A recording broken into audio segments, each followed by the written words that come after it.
ओम अज्ञानतिमिरान्धस्य ज्ञानञ्जनशलाकया चक्षुरुन्मिलितं येन तस्मै श्रीगुरुवे नमः। श्रीचैतन्यमनोभीष्टं स्थापितं येन भूतले स्वयं रूपकदा मह्यं ददाति स्वपदान्तिकं।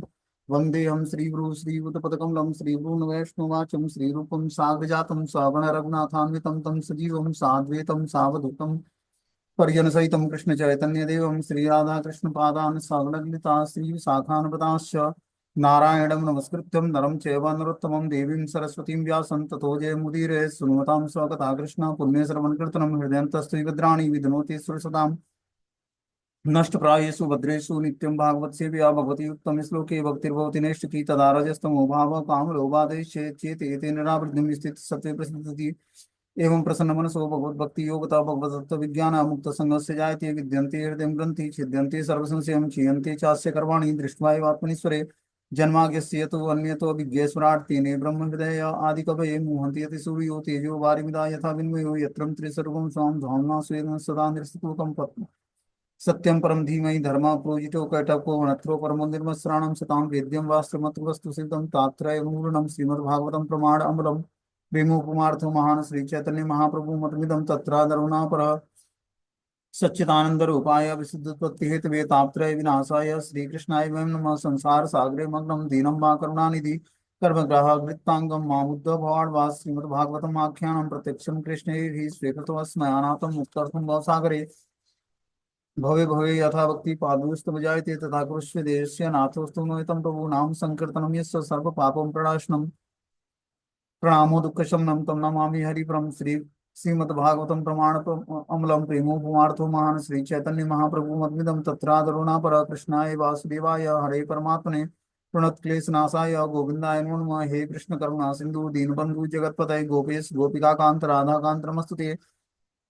तप्त कांचन गौरांगे श्री राधे वृंदावनेश्वरी वृषभानुसुते देवी प्रणमामि हरिप्रिय वाञ्छाकल्पतरुवक्षा कृपा सिन्धुभ्यो च पतितानां पावनेभ्यो वैष्णवेभ्यो नमो नमः। जय श्री कृष्ण चैतन्य प्रभु नित्यानंद श्री अद्वैत गदाधर श्रीवासादि श्री गौर भक्तवृंद हरे कृष्ण कृष्ण कृष्ण हरे हरे हरे राम राम राम हरे हरे। तो इसमें आज हम लोग को श्रीमद् भागवतम का स्कंद संख्या 4 अध्याय संख्या 9 और श्लोक संख्या 6 नंबर पढ़ना है।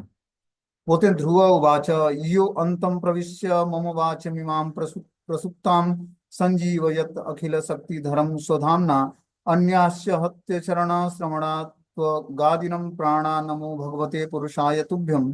ध्रुव महाराज ने कहा, हे भगवान, आप सर्वशक्तिमान हैं। मेरे अंतःकरण में प्रविष्ट होकर आपने मेरी सभी सोई हुई इंद्रियों को, हाथों पांव स्पर्श इंद्रियों, प्राण तथा मेरी वाणी को जागृत कर दिया है। मैं आपको सादर नमस्कार करता हूँ। तो इस तरह से जब भगवान के दर्शन होते हैं, इससे पहले हमने बताया था कि उस समय ध्रुव महाराज को वैदिक निष्कर्ष का पूर्ण ज्ञान हो गया जब भगवान अपना शंख उनके सर पर चलाते हैं और वो सुंदर स्थितियों से पाठ करने का प्रयास करते हैं, लेकिन उनको स्थिति याद नहीं होती है। फिर भगवान अपना उन पर आयतकी की कृपा करके अपना शंख जो है उनको उनके मस्तक पर चलाते हैं और फिर जो है ध्रुव महाराज भगवान की प्रार्थनाएं करने लगते हैं। बोलते हैं, हे भगवान, आप सर्वशक्तिमान हैं। मेरे अंतःकरण में प्रविष्ट होकर आपने मेरी सभी सोई हुई इंद्रिय, हाथ पांव स्पर्श इंद्रिय, प्राण तथा मेरी वाणी को जागृत कर दिया है। मैं आपको सादर नमस्कार कर रहा हूँ।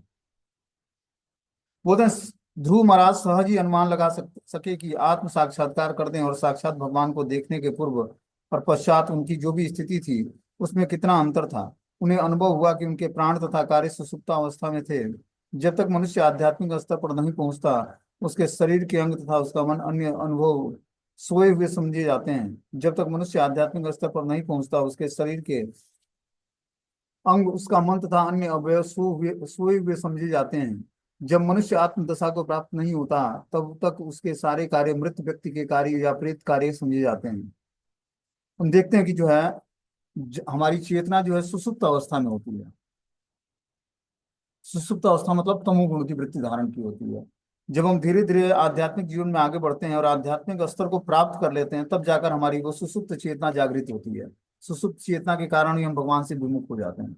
जब भगवान से विमुख होते हैं तो हमारी चेतना जो है सुसुप्त अवस्था में है, मतलब सोए हुए निहायती तमोगुण में हमारी चेतना चली जाती है। और जब हम धीरे धीरे जब भगवान का भजन करते हैं, तब धीरे धीरे चेतना फिर से जागृत होती है। जैसे हम देखते हैं कि सो के उठने के बाद अगर जब मंगला आरती कर भी लेते हैं, जब जाप करने बैठते हैं, तो उतना एक दो माला या चार माला जो है उतना तीव्रता से नहीं हो पाता है। क्यों नहीं हो पाता? क्योंकि चेतना भी जागृत अवस्था में नहीं हुई। ठीक है ना, मंत्र सुनाई नहीं देता, या क्योंकि अभी सुसुप्त अवस्था में चेतना। जब तक मनुष्य आत्मदशा को प्राप्त नहीं होता तब तक उसके सारे कार्य मृत व्यक्ति के कार्य या प्रेत कार्य समझे जाते हैं। इसलिए भक्ति विनोद ठाकुर ने अपने इस गीत में स्वयं इस प्रकार संबोधित किया कि हे जीवात्मा जागो, तुम माया की गोद में कब तक सोते रहोगे। अब तुम्हें मानव देह प्राप्त हुआ है, अब तुम्हें जगने और अपने को समझने का प्रयत्न करो। वेद भी यही घोषित करते हैं कि उठो उठो, तुम्हें मनुष्य रूप का वरदान प्राप्त हुआ है, अतः अपने आप को पहचानो। यही वैदिक आदेश है। जब व्यक्ति की चेतना जागृत हो जाती है तो वो जानता है कि मैं शरीर नहीं हूँ, आत्मा हूँ, और फिर आत्मा के लिए कार्य करता है वो, और भगवान को प्रसन्न करता है। बोलते हैं ध्रुव महाराज को वास्तविक अनुभव हुआ कि इंद्रियों के आध्यात्मिक स्तर पर अलौकिक होने से वे वैदिक आदेश के सार को कि परमेश्वर ही परम पुरुष हैं, वह निर्गुण नहीं है, समझ सके। ध्रुव महाराज को जब वास्तविक ज्ञान हुआ इंद्रियों के आध्यात्मिक स्तर पर, जब उन्होंने अपनी इंद्रियों को आध्यात्मिक स्तर पर लगाया भगवान की सेवा में, तब उससे वैदिक आदेश के सारे सार जो है उनके हृदय में प्रकट हो गए। और परमेश्वर ही परम पुरुष के रूप में, वह निर्गुण नहीं है, वो समझ सके कि परमेश्वर जो है परम पुरुष हैं, परम पुरुष परमेश्वर ही हैं, और वो उनका कोई निर्गुण रूप नहीं है, वो सगुण रूप वाले हैं। उन्होंने तुरंत ही ये बात समझ में आ गई, उन्हें इसका ज्ञान था कि दीर्घ काल से वे सुप्त प्राय थे। अब वैदिक ज्ञान के अनुसार भगवान की स्तुति करने के लिए प्रोत्साहन प्राप्त कर सकते हैं। कोई सांसारिक व्यक्ति भगवान की स्तुति या यशोगान नहीं कर सकता, क्योंकि उसे वैदिक सार का अनुभव नहीं होता है। कोई सांसारिक व्यक्ति जो है भगवान की स्तुति या गान नहीं कर सकता है, वही गान कर सकता है जो भगवान का भक्त है। ठीक है ना। बता रहे हैं कि यहाँ पर स्वधामना शब्द अत्यंत महत्वपूर्ण है, जिसका अर्थ होता है पराशक्ति द्वारा। भगवान की पराशक्ति की कृपा से ही आत्म प्रकाश संभव है। पराशक्ति कौन है? श्रीमती राधा रानी है। और अपरा शक्ति कौन सी है? पंचभूतों से बना हुई। तो भगवान की पराशक्ति की कृपा से ही आत्म प्रकाश संभव है। हरे कृष्ण महामंत्र कीर्तन से सर्वप्रथम भगवान की पराशक्ति की कृपा से हरे को संबोधित किया जाता है। जब जीवात्मा पूर्ण रूप से आत्मसमर्पण कर देता है तो सनातन दास के रूप में अपने को स्वीकार कर लेता है, तब पराशक्ति कार्य करती है। जब कोई मनुष्य परमेश्वर के कहने या उनके आदेश का पालन करने के लिए तत्पर रहता है तो वो सेवन मुखी कहलाता है। उस समय पराशक्ति ही उसे भगवान के भेद को प्रकट करती है। बता रहे हैं कि जब व्यक्ति आत्मसमर्पण कर देता है तब वो सनातन दास के रूप में अपनी स्थिति को जान पाता है कि मैं भगवान कृष्ण का नित्य ही दास हूँ। और इस प्रकार पराशक्ति कार्य करती है उस पर, तब वो अपनी भगवान की दासता स्वीकार करता है। जब कोई मनुष्य परमेश्वर के कहने या उनके आदेश पालन करने के लिए तत्पर रहता है तो वो सेवन मुख कहलाता है। उस समय पराशक्ति ही उसे भगवान के भेद को प्रकट करती है। पराशक्ति के द्वारा प्रकट हुए बिना कोई भगवान की स्तुति कर सकने में समर्थ नहीं है। जब तक व्यक्ति के अंदर पराशक्ति मतलब भगवान की शक्ति, जब तक आध्यात्मिक शक्ति उसके अंदर जागृत नहीं होगी तब तक वो भगवान की स्तुति करने में समर्थ नहीं हो पाएगा। चाहे सांसारिक जीव कितना ही दार्शनिक चिंतन या काव्य सृजन क्यों न करे, फिर भी यह भौतिक शक्ति की क्रिया प्रतिक्रिया मात्र होती है। जब कोई पराशक्ति द्वारा सचमुच जागृत होता है तो उसकी सारी इंद्रियां शुद्ध हो जाती हैं, वह केवल भगवान की सेवा करना चाहता है। जब व्यक्ति पराशक्ति के अधीन होता है, पराशक्ति मतलब भगवान की आध्यात्मिक शक्ति के अधीन, तब वो धीरे धीरे उसकी इंद्रियां शुद्ध होती हैं और भगवान की सेवा करना चाहता है। जो हमारी ज्ञानेंद्रियां हैं उन समय उस समय उसकी सारी इंद्रियां, हाथ पांव कान जीभ मन जननांग आदि भगवान की सेवा में लग जाते हैं। जो कर्म इंद्रियां हैं उससे भी हम भगवान की सेवा में उसको भी लगा देते हैं। ऐसे प्रकाश प्राप्त भक्त को के न तो कोई कार्य भौतिक कार्य रह जाते हैं, न ही उसे सांसारिक कामों में व्यस्त रहना रुचिकर प्रतीत होता है। इंद्रियों को शुद्ध करने, उसे भगवान की सेवा में लगाने की यह प्रक्रिया ही भक्ति कहलाती है। तो यहाँ पर भक्ति की परिभाषा बता रहे हैं कि जो है भक्ति का मतलब है कि हम अपने इंद्रियों को भगवान की दिव्य सेवा में लगाकर इंद्रियों को शुद्ध कर लें और इंद्रियां हमारी आध्यात्मिक अनुभूति करने लगे, तो वही यहाँ पर भक्ति की परिभाषा बता रहे हैं। प्रारंभ में तो गुरु या शास्त्र के निर्देश में इंद्रियों को सेवा में लगाना होता है, किंतु साक्षात्कार के बाद वही इंद्रियां शुद्ध हो जाती हैं और सेवा भाव चलता रहता है। अंतर इतना ही होता है कि प्रारंभ में इंद्रियां यांत्रिक रूप से तत्पर होती हैं, किंतु साक्षात्कार के बाद वे आत्मज्ञान द्वारा सेवा में लग जाती हैं। कि प्रारंभ में इंद्रियां हमारी जो हैं यांत्रिकी रूप से तत्पर होती है, मतलब उनको जानबूझकर हमें लगाना पड़ता है सेवा में, यंत्रवत। जैसे यंत्र को हम किसी कार्य में लगाते हैं, यंत्र मतलब मशीनरी को, तो उससे जो आउटपुट निकलता है, उसी तरह जब हम इंद्रियों को भगवान की दिव्य सेवा में लगाते हैं तब धीरे धीरे आत्म साक्षात्कार का मार्ग खुलता है। वो बोलते हैं आगे 7वें श्लोक में, एकस्त्वमेव भगवान निदात्मा सत्यम मायाख्यम योरु गुणया महदाग्य शेषतम सृष्टानुविशम पुरुषस्य तद सद्गुणेषु नानेव दारुषि विभाव सुवदि भासी। हे भगवान, आप सर्वश्रेष्ठ हैं, किंतु आप आध्यात्मिक तथा भौतिक जगतों में अपने विभिन्न शक्तियों के कारण भिन्न भिन्न प्रकार से प्रकट होते हैं। आप अपनी बहिरंगा शक्ति के भौतिक जगत की समस्त शक्तियों को उत्पन्न करने के बाद भौतिक जगत में परमात्मा के रूप में प्रविष्ट हो जाते हैं। आप परम पुरुष हैं और क्षणिक गुणों से अनेक प्रकार की सृष्टि करते हैं। जिस प्रकार की अग्नि विभिन्न आकार के काष्ठ खंडों में प्रविष्ट होकर विविध रूपों से चमकती हुई जलती है। तो दूसरा गुणगान करते हैं ध्रुव महाराज की। हे भगवान, आप सर्वश्रेष्ठ हैं, किंतु आप आध्यात्मिक तथा भौतिक जगतों में अपनी विभिन्न शक्तियों के कारण भिन्न भिन्न प्रकार से प्रकट होते हैं। आध्यात्मिक और भौतिक शक्तियों के कारण भगवान अलग अलग रूपों में प्रकट होते हैं। आप अपनी बहिरंगा शक्ति से भौतिक जगत की समस्त शक्तियों को उत्पन्न करके बाद में भौतिक जगत में परमात्मा रूप में, पहले भगवान क्या करते हैं, अपने भौतिक जगत में बहिरंगा शक्ति के कारण सारी सृष्टि को निर्माण करते हैं, और उसके बाद हर जीवात्मा में भौतिक जगत में परमात्मा के रूप में प्रविष्ट हो जाते हैं। जैसे मान लो कि हम लोग का पंचभूतों से बना हुआ शरीर है, ठीक है ना। एक पंचभूतों से बने हुए शरीर में आत्मा और परमात्मा दोनों प्रवेश करते हैं, तब जाकर ये शरीर जो है एक्टिव होता है। आत्मा भगवान का अंश है, परमात्मा स्वयं भगवान श्री कृष्ण ही। तो इस प्रकार आत्मा और परमात्मा के रहने से शरीर जो है अच्छे तरीके से कार्य करता है, ठीक है ना। आप परम पुरुष हैं और क्षणिक गुणों से अनेक प्रकार की सृष्टि करते हैं। जिस प्रकार की अग्नि विभिन्न आकार के काष्ठ खंडों में प्रविष्ट होकर विविध रूपों में चमकती हुई जलती है। जिस प्रकार काष्ठ खंड में अग्नि प्रवेश कर जाती है और वो क्या करती है, विविध रूपों में चमकती हुई जलती है उसमें, उसी प्रकार हर एक जीवात्मा के अंदर भगवान परमात्मा रूप में निवास करते हैं और क्या करते हैं, वो परम पुरुष के रूप में क्षणिक गुणों को की सृष्टि करते हैं। उसके अंदर जो उसके अंदर क्षणिक गुण है उसको क्या करते हैं, प्रकाशित करते हैं भगवान। आगे इसमें बता रहे हैं कि हे स्वामी, ब्रह्मा पूर्ण रूप से आपके शरणागत हैं। आरंभ में आपने उन्हें ज्ञान दिया तो वे समस्त ब्रह्मांडों को उसी तरह देख और समझ पाए जिस प्रकार कोई मनुष्य नींद से जग कर तुरंत अपने कार्य समझने लगता है।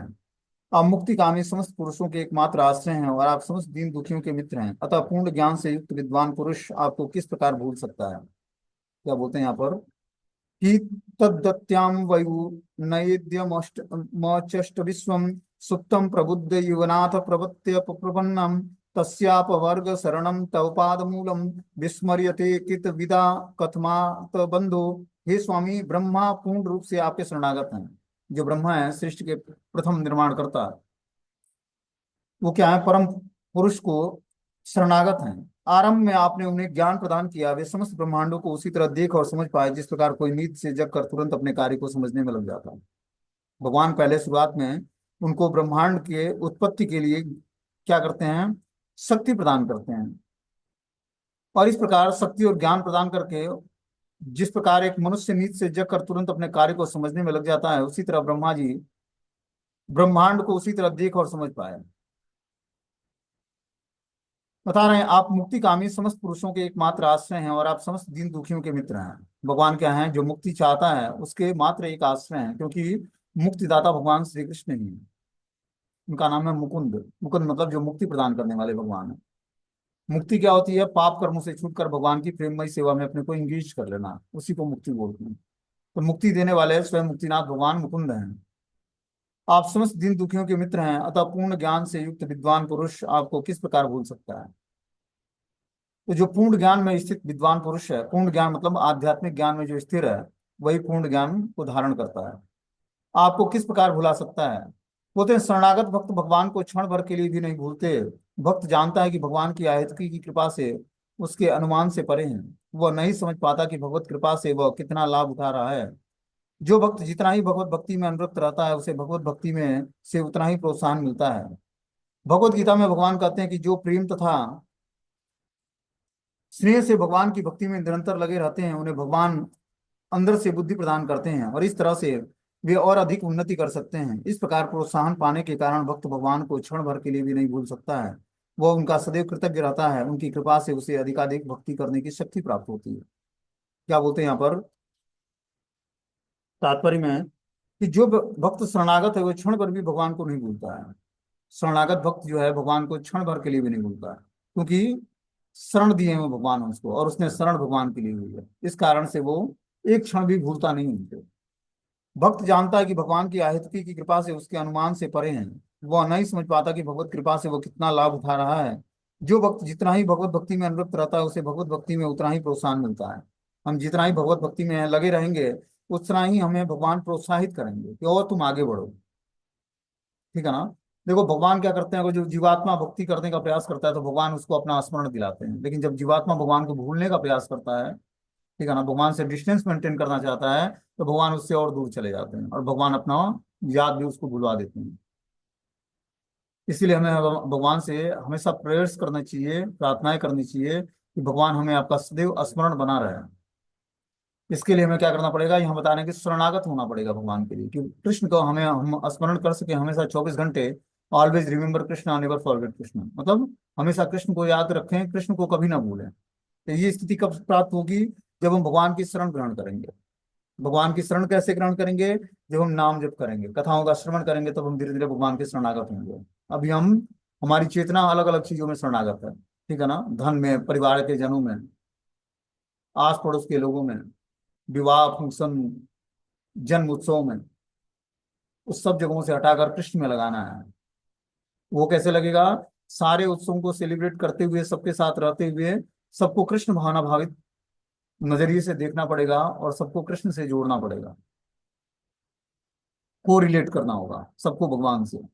तब जाकर हम सब कार्य करते हुए सब सारे जनों के साथ भगवान की भक्ति में जुड़ेंगे। ठीक है ना, ये जानते हुए कि परिवार के सदस्य, समाज के सदस्य, देश के सदस्य सब भगवान के जन हैं। ये भावना इतनी आसानी से प्रकट नहीं होती। जब समा सर्वेषु भूतेषु मद भक्ति लगते प्राण, जब जीवात्मा के अंदर जो है समा सर्वेषु, सब जीवात्मा के अंदर परमात्मा के दर्शन होने लगते हैं, तो किसी के प्रति वो अपराध नहीं करता है। ये स्थिति यूं ही प्राप्त नहीं होगी। जो व्यक्ति विद्या विनय संपन्न ब्राह्मणे गव्यस्तिनि सुनि चैव स्वपाके च पंडिता समदर्शिना, जो पंडित स्थिति को प्राप्त हो गया है, विद्या विनय से संपन्न, ब्राह्मणे गव्यस्तिनि, जो ब्राह्मण, गाय, कुत्ता, हाथी, चांडाल सब में भगवान का प्रेजेंस परमात्मा रूप में देखता है, वो व्यक्ति पंडित कहलाता है। वही समा सर्वेषु भूतेषु, वही समा सर्वेषु मतलब सबके अंदर समान भाव रखता है। इस प्रकार वो किसी जीवात्मा के प्रति अपराध नहीं करता है। बोलते हैं शरणागत भक्त भगवान को क्षण भर के लिए भी नहीं भूलता। भक्त जानता है कि भगवान की आहितकी की कृपा उसके अनुमान से परे है। वह नहीं समझ पाता कि भगवत कृपा से वह कितना लाभ उठा रहा है।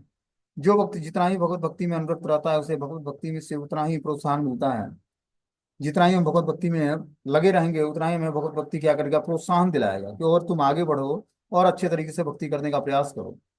क्योंकि नाम जप से ही नाम जप की एनर्जी मिलती है। ठीक है ना, नाम जप करने के लिए हमें एनर्जी कहाँ से मिलेगी, तो एनर्जी मिलेगी नाम जप करने से। नाम जप करके हम तमोगुण से सतोगुण की वृत्ति धारण करेंगे, और सतोगुण की वृत्ति धारण करके और हमें नाम जप करने की इच्छा जागृत होगी। जब तक जीवात्मा भगवान का भजन नहीं करेगा तब तक कुछ प्राप्त नहीं होने वाला है। ठीक है ना। और जब तक इस महामंत्र का जाप नहीं करेगा तब तक कुछ नहीं होने वाला है उसका। चाहे वो कितना हो राम और कृष्ण को भज ले, राधा नाम, लेकिन उसका जब तक युगल उपासना नहीं करेगा तब तक वो राधा कृष्ण के चरण कमलों के प्रति समर्पित नहीं हो पाएगा। क्योंकि और कोई माध्यम शास्त्र बताता ही नहीं है। ये तो आजकल के तथाकथित बाबा जी लोगों ने क्या किया ना, कि एक अपने मन से मनगढ़ंत कुछ, चलो भाई सब नाम है, सब जो मर्जी, हनुमान जी, कृष्ण जी, राम जी, दुर्गा जी, सबको भजते रहो, सब एक ही है। ये सिद्धांत तो कहीं शास्त्र में नहीं दिया है। शास्त्र में तो प्रमाणिक मंत्र दिया है, जो हरे कृष्ण कृष्ण कृष्ण हरे हरे, हरे राम, राम राम हरे हरे, जिसमें हरे मतलब स्वयं श्रीमती राधा रानी, और कृष्ण मतलब कृष्ण, और राम मतलब राधिका रमण राम। इस भाव से जब व्यक्ति भजन करता है तब जाकर उसको धीरे धीरे परिपक्व अवस्था प्राप्त होती है, तब वो श्रीमद् भागवतम और भगवत गीता सुनने और समझने की योग्यता हासिल करता है। अब आदमी भीड़ देखकर कि चलो जो भी है काउंटर ले लेते और राधा राधा दिन भर राधा राधा करते, तो राधा राधा ठीक है, नाम है राधा रानी का, लेकिन क्या है कि राधा रानी की हम लोग प्राणेश्वरी हैं, इष्ट आराध्य हैं हमारी।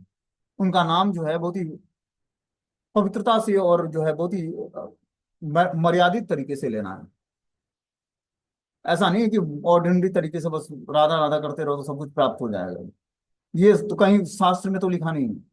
ये तो तथाकथित बाबा जी लोग अपने हिसाब से प्रमाणिक मंत्रों को तोड़ फाड़ के कि किसी तरह जीवात्मा भीड़ इकट्ठा हो हमारे पास, उन्होंने एक नया मंत्र बना दिया कि नाम भजो सब कुछ प्राप्त हो जाएगा।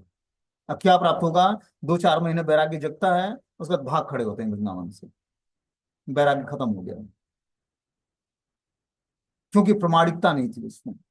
जब तक हम प्रमाणिक स्रोत से नहीं जुड़ेंगे तब तक कुछ नहीं होगा हमारा। हम अपना टाइम बस वेस्ट करेंगे। इसलिए हमें जरूरी है कि हम जो शास्त्रों में जो चार वैष्णव संप्रदाय हैं, पहला है ब्रह्म माधव गौड़ी संप्रदाय जो हम लोगों का संप्रदाय है। दूसरा है रुद्र संप्रदाय जिसको राधा वल्लभ संप्रदाय बोलते हैं, जो भगवान शिव से चला आ रहा संप्रदाय है। तीसरा है श्री संप्रदाय जिसको कौमारी संप्रदाय जिसको लक्ष्मी संप्रदाय बोलते हैं, जो लक्ष्मी जी से चला आ रहा है। और चौथा है निम्बार्क संप्रदाय, जो ब्रह्मा जी के चार कुमारों पुत्रों से चला आ रहा है। जब इस चार संप्रदायों में किसी भी एक संप्रदाय से प्रमाणिक गुरु से दीक्षा लेकर हम भगवान का भजन करते हैं, तब जाकर उस प्रमाणिक मंत्र की कृपा से हमारे अंदर धीरे धीरे आध्यात्मिकता का जागरण होता है। अब एक एक वृंदावन में बहुत सारे रसिक संप्रदाय चल गए। रसिक संप्रदाय मतलब यूं ही जैसे लगता है कि राधा रानी तो हाथ की कठपुतली है, बोला नहीं कि तुरंत सहचरी बन गए उनके, ऐसा दिव्य उनके पास चमत्कार है। ऐसा होता तो सभी तुरंत जाकर और भगवान की सेवा में एंगेज हो जाते, इतना आसान नहीं है। और आदमी भीड़ भी लगा रहा है वो। तो कोयला जहां बिकता है वहां भीड़ बहुत होती है, लेकिन हीरे की दुकान में भीड़ नहीं होगी।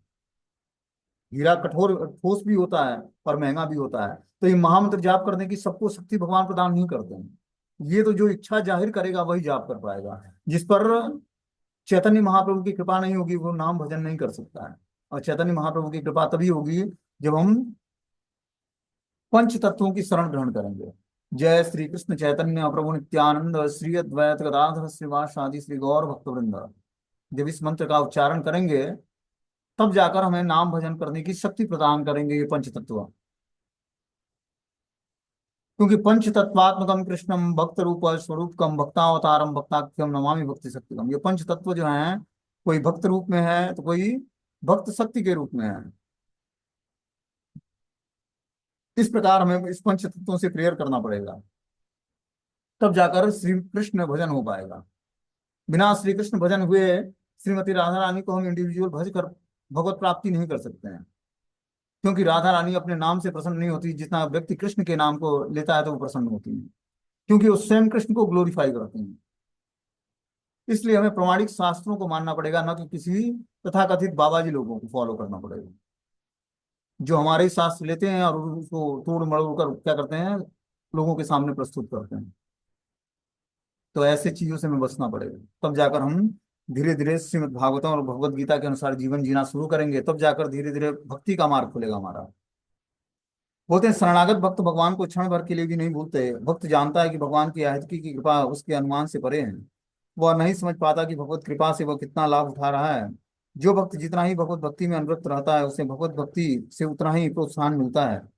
भगवत गीता में भगवान कहते हैं कि जो प्रेम तथा स्नेह से भगवान की भक्ति में निरंतर लगे रहते हैं उन्हें भगवान अंदर से बुद्धि प्रदान करते हैं और इस तरह से वे और अधिक उन्नति कर सकते हैं। इस प्रकार प्रोत्साहन पाने के कारण भक्त भगवान को क्षण भर के लिए भी नहीं भूल सकता। वह उनका सदैव कृतज्ञ रहता है। उनकी कृपा से उसे अधिकाधिक भक्ति करने की शक्ति प्राप्त होती है। हमें भक्ति करने की शक्ति प्राप्त होना चाहिए तो क्या करना पड़ेगा, भगवान को निरंतर भजन करना पड़ेगा और सदैव कृतज्ञ रहना पड़ेगा भगवान का। मतलब अंदर से हृदय से हमें ग्लोरिफिकेशन करना पड़ेगा भगवान को, कृतज्ञता व्यक्त करनी पड़ेगी कि भगवान आपने बहुत ही कृपा किया हम पर, नहीं तो मेरे बस का नहीं था कि मैं आपका भजन कर पाता। बताया गया शास्त्र में व्यक्ति करोड़ों वर्ष गंगा नहाकर दान दे लेता है, तीर्थों का भ्रमण कर लेता है, साधु पुरुषों की सेवा कर लेता है, गायों ब्राह्मणों तुलसी की, उसके बाद भी कोई उसको टकरता नहीं कि तुम महामंत्र का जाप कर ले। तो ये सारे कर्म हम लोगों ने कर चुके हैं, तब जाकर ये स्वीकृति मिली है भगवत भजन करने की। तो जो चांस मिला है, अगर जो हम भगवत भजन नहीं करेंगे तो फिर से ये चांस मिलने वाला नहीं। इसीलिए नाम जप करना बहुत इंपॉर्टेंट है। जब तक हम संकीर्तन में जुड़ेंगे नहीं तब तक महाप्रभु चैतन्य देव की कृपा हम पर होगी नहीं। और जब तक उनकी कृपा नहीं होगी तब तक इस कलयुग के कल मल से हम उद्धार नहीं पाएंगे, कलमश से। आगे बता रहे कि नूनम विमुष्टम तयस्त्व मायाति ये त्वाम भवाप्य विमोक्षण मन्य हेतु अर्च अर्चन्ति कल्प कतरु पूर्ण पाप भोग्यम मिक्षन्ति यत स्पर्शज निरय अपि नृणाम। जो व्यक्ति इस चमड़े के थैले सौ तुल्य देह की इंद्रिय तृप्ति के लिए ही आपकी पूजा करते हैं, वे निश्चित ही आपकी माया द्वारा प्रभावित होते हैं। आप जैसे कल्प वृक्ष तथा जन्म मृत्यु से मुक्ति के कारण को पार करके भी मेरे समान मूर्ख व्यक्ति आपसे इंद्रिय तृप्ति हेतु वरदान चाहता है, जो नरक में रहने वाले व्यक्तियों के लिए भी उपलब्ध है। देखो क्या बता रहे हैं यहाँ पर कि जो व्यक्ति इस चमड़े की थैली सौ युक्त तुल्य देह कि इंद्रिय तृप्ति के लिए आपकी पूजा करता है, कि वो इस चमड़े की थैली, जो चमड़े का थैला है, सौ युक्त देह है, इसकी इंद्रिय तृप्ति के लिए आपकी पूजा करता है, इसको इसकी इंद्रियों को तृप्त करने के लिए भगवान की पूजा करता है, भगवान से भौतिक संपदा चाहता है। वे निश्चित ही आपकी माया द्वारा प्रभावित है। आप जैसे कल्प वृक्ष जन्म मृत्यु से मुक्ति के कारण को पार कराकर करके भी मेरे समान मूर्ख व्यक्ति आपसे इंद्रिय तृप्ति हेतु वरदान चाहते हैं, जो नरक में रहने वाले व्यक्तियों के लिए भी उपलब्ध है। देखो ध्रुव महाराज कितना बारीकी से प्रेयर करते हैं भगवान का। बोलते हैं ये चमड़े की थैली युक्त सौ युक्त शरीर है, जो व्यक्ति आपसे इंद्रिय तृप्ति की सुविधाएं मांगता है पूजा करके, वो माया के द्वारा प्रभावित है। आप जैसे, आप स्वयं कल्प वृक्ष हैं, सब कुछ देने में समर्थ हैं, आप जन्म मृत्यु से मुक्ति प्रदान करके जीवात्मा को अपनी प्रेम भक्ति देने वाले हैं। लेकिन मेरा जैसा मूर्ख व्यक्ति आपसे इंद्रिय तृप्ति का वरदान चाहता है, जो नरक में रहने वाले व्यक्तियों के लिए भी सुविधाएं उपलब्ध है। नरक में रहने वाले व्यक्ति को भी इंद्रिय तृप्ति का वरदान भगवान उसी तरह देते हैं, और वो आकर नरक में रहे या स्वर्ग में, उसको इंद्रिय तृप्ति की भरपूर फैसिलिटी उपलब्ध है। कि स्त्री को पुरुष और पुरुष को स्त्री, धन दौलत घर गृहस्थी परिवार सब कुछ भगवान देते हैं। लेकिन बिरला ही भक्ति को अपनी अनुभूति कराते हैं। जब वो जीवात्मा भगवान से जुड़ता है, भगवान की भक्ति करता है, भजन करता है, तब भगवान अपना उसको रियलाइजेशन दिलाते हैं, और तब उसको आनंद आने लगता है भक्ति में। तब वो जाकर ये तुच्छ इंद्रिय तृप्ति की वासनाओं से ऊपर उठ पाता है। इसको छोड़ना इतना आसान नहीं है इस भौतिक संसार में। जीवात्मा का एक ही गोल है, पढ़ाई लिखाई करनी है, धन कमाना है, विवाह करना है, और धन कमाकर भोग करना है परिवार के साथ। उसके अलावा कोई दूसरा उद्देश्य नहीं होता है। जबकि जीवन का उद्देश्य क्या है? भगवान का भजन करके और भगवत प्राप्ति करना। इस रास्ते पर कितने लोग चलते हैं? गृहस्थ आश्रम स्वीकार करने के बाद भी जीवात्मा जो है इन्हीं चीजों को देखकर गृहस्थ आश्रम में जाता है। वो जब वो बैचलर्स होते हैं, लड़की और लड़के, तो क्या एक दूसरे के अंदर देखते हैं कि किस तरह का उनका जॉब है, कितने इनकम है, देखने में लड़का स्मार्ट है या नहीं। भक्ति के स्टैंडर्ड को नहीं देखा जाता। भक्तों के समाज में भी यही चीजें देखी जाती हैं। ये नहीं देखा जाता भक्ति में कितने बढ़े चढ़े हैं, ये कोई नहीं देखेगा। ये देखेगा कि धन कितना है, देखने में सुंदर है कि नहीं, क्वालिफिकेशन अच्छा है कि नहीं, रहने के लिए फ्लैट है या नहीं है। कर्दम मुनि का देवहूति से विवाह होता है। हम लोगों ने स्टोरी सुनी श्रीमद् भागवतम के थर्ड कैंटो में। तब कर्दम मुनि महान दरिद्र ब्राह्मण थे, और देवहूति माता स्वयंभू मनु की पुत्री राजकन्या थी। स्वयंभू मनु ने अपनी पुत्री का विवाह किससे किया? तो दरिद्र ब्राह्मण से किया, कर्दम मुनि से। और कर्दम मुनि विवाह के बाद ऐसा नहीं कि तुरंत भोग में लग गए, 10,000 सालों तक तपस्याएं किया, और देवहूति माता ने उनका उस तपस्या में सहयोग किया। राजकन्या होने के बाद भी देवहूति माता मतलब दुर्बल हो गई बिल्कुल उस पति को पाकर, क्योंकि पति तपस्वी था। और फिर जब वो योग साधना से उठते हैं, तो देखते हैं कि भाई मैं तो गृहस्थ आश्रम में हूँ, और हमारी पत्नी है, ये राजपुत्री थी, स्वयंभू मनु की पुत्री थी, और इसकी दशा क्या हो गई है मेरे साथ तपस्या करके, मेरे तपस्या में सहयोग करके। तो क्या करते हैं वो? अपने योग शक्ति से हवाई महल बनवाते हैं, और हवाई महल में सब कुछ ऐसा, सारी फैसिलिटी थी, दास दासियां थी, सब कुछ था, मतलब जो व्यक्ति के अंदर काम वासनाएं उत्पन्न कर सके, ऐसा वो हवाई महल था। योग शक्ति इतनी थी उस कर्दम मुनि के पास, जो देखने में दरिद्र ब्राह्मण थे। और फिर कई हजार सालों तक देवती माता के साथ भोग करते हैं। फिर भगवान कपिल देव उनके गर्भ में आते हैं। फिर कर्दम मुनि जाकर संन्यास ग्रहण करते हैं, और देवती माता भगवान कपिल देव के आदेश का पालन करके धीरे धीरे वो भी अंत में, जीवन के अंत में भगवत प्राप्ति करती हैं। तो हर व्यक्ति के अंदर शुरुआत में इंद्रिय भोग की वासनाएं हैं। ऐसा नहीं कि वो व्यक्ति अभी निवृत्त हो गया हर चीजों से। लेकिन धीरे धीरे हम जब तक प्रार्थनाएं करके भगवान से, और इससे उबरेंगे नहीं, भोग वासनाओं से छूटेंगे नहीं, ठीक है ना, वही अपने को श्रृंगारित करते रहेंगे, और फोटो खींचते रहेंगे, लगाते रहेंगे, फेसबुक पर भेजते रहेंगे, स्त्री पुरुष को आकर्षित करने का, उससे क्या होने वाला है? मनुष्य जीवन इसलिए नहीं मिला है। मनुष्य जीवन की उपयोगिता है अपने को जाने।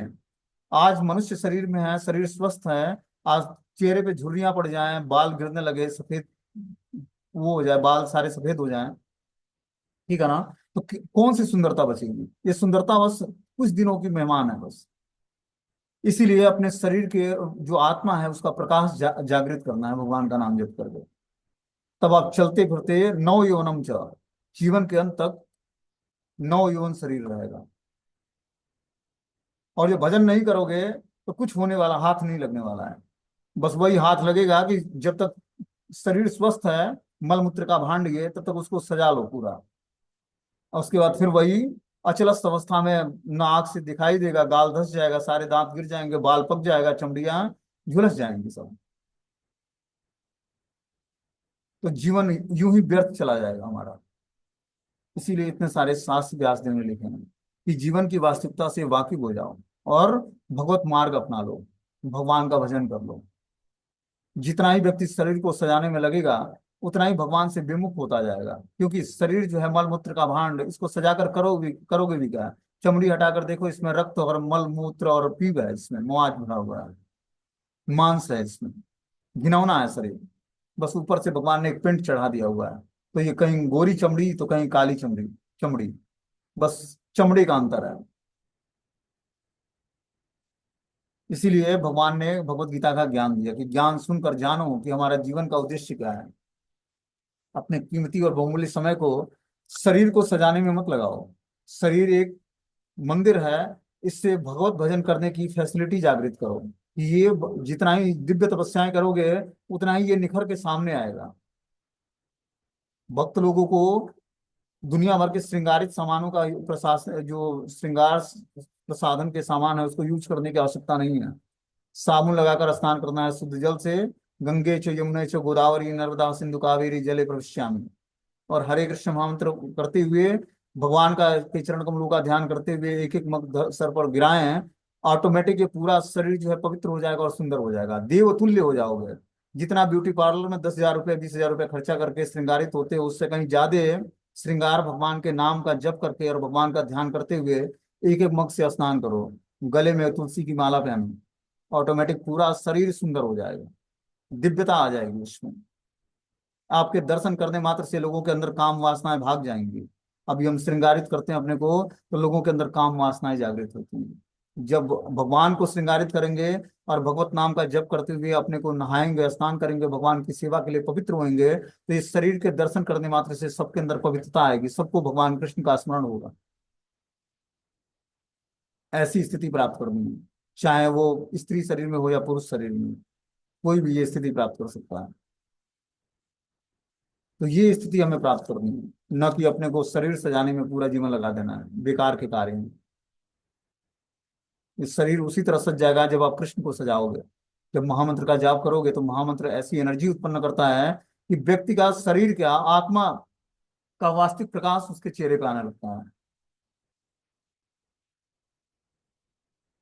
अभी विषय वासनाओं का प्रकाश है, जब विषय वासनाओं का प्रकाश खत्म होगा तो आत्मा का प्रकाश जागृत होगा, और आपके रोम रोम से प्रकाश निकलेगा, तेज उत्पन्न होगा, कोहरा छा जाता है। कोहरा मतलब जिस तरह कोहरा छा जाने पर कुछ नहीं दिखता है, उसी तरह कोहरा छा जाने पर आपका शरीर नहीं, आपके शरीर से जो निकला हुआ फ्लुएंस होगा, तेज होगा, वो लोगों को दिखेगा। ये शरीर कोई साधारण चीज नहीं है, पंचभूतों से बना हुआ शरीर। पंचभूत अपने आप में प्रकट हो जाते हैं इसमें, अग्नि जल वायु आकाश पृथ्वी सब। बस क्या करना है, उसको जागृत करना है पंचभूतों को। तो हमें क्या करना है, हमें जितना ही ध्यान पूर्वक महामंत्र का जाप करेंगे, उतना ही हम श्रृंगारित होते जाएंगे धीरे धीरे। श्रृंगार करने की और आवश्यकता नहीं है। स्नान करके पवित्र जल से भगवान का स्मरण करते हुए, हरे कृष्ण महामंत्र का जप करते हुए एक एक मग पानी गिराते रहो शरीर पर। शरीर स्वस्थ हो जाएगा, दुर्गंध आए वहां साबुन लगाकर और स्नान करो। शरीर को पोंछ करके तिलक धारण करो 12 अंगों पर, मंत्रों का उच्चारण करते हुए, देखो फिर क्या चमत्कार होता है शरीर से। यही भौतिक देह सिद्ध देह हो जाएगा, और सिद्ध देह से भगवान के लीलाओं में प्रवेश मिल जाएगा। इतना मंगलकारी है शरीर। यही विषय भांड का शरीर, मलमूत्र का थैला, पवित्र होकर इसी से आप भगवत धाम जाने की योग्यता हासिल कर पाओगे। पंचभूत पंच इंद्रियां हमारी शुद्ध हुई कि नहीं, सब इसके अंदर प्रकाश फैल जाएगा, चमत्कार हो जाएगा पूरा। तो इसीलिए बता रहे हैं यहाँ पर कि शारीरिक रूप से अपने को सजाना, ये सब इंद्रिय तृप्ति की वासनाओं से ऊपर उठना पड़ेगा। भगवान को कल्प वृक्ष मानकर उन्हीं की पूजा करनी पड़ेगी। सामान्य लोग यह नहीं जानते कि उनसे किस प्रकार का वरदान प्राप्त किया जाए। स्पर्श सुख या काम सुख कुकर सुकर के जीवन में भी पाया जाता है। ऐसा सुख अत्यंत तुच्छ होता है। यदि कोई भक्त ऐसे तुच्छ सुख के लिए भगवान की पूजा करता है तो समझना कि चाहिए कि वह समस्त ज्ञान से शून्य है। तो भगवान की पूजा करके हमें भौतिक वस्तुओं को मांगना नहीं है, ठीक है ना, हमें आध्यात्मिक वस्तुओं को मांगना है, भगवान से भगवान की भक्ति मांगनी है। हम क्या करते हैं, अपने पंच ज्ञानेंद्रियों से हम पांच रसों का आस्वादन करते हैं। आंख से सुंदर दृश्य देखना चाहते हैं, कान से सुंदर शब्द ध्वनि सुनना चाहते हैं, त्वचा से सॉफ्ट चीजों को छूना चाहते हैं जिससे काम वासनाएं उत्पन्न होती हैं। घ्राणेंद्रियों से हम सुगंध लेना चाहते हैं। उसका फायदा क्या है? 2 मिनट का क्षणिक इंद्रिय वासना को तृप्त करना और जीवन भर के रोग, जीवन भर का बंधनकारी जीवन। इसीलिए धीरे धीरे पारिवारिक जीवन में रहते हुए हर कार्य को भगवान की प्रसन्नता के लिए करना, तब जाकर हमारा जीवन मंगलकारी होगा। आगे इसमें बता रहे कि या निवृत तनु भृत्या तव पाद पद्मम ध्यानात् भवम जनकथा श्रमणेन वात स्यात् या सा ब्रह्मणि स्वमहिम्न यपि नाथ मा भूतम किम त्वाम काशी लुलितात्यपतताम विमानात्।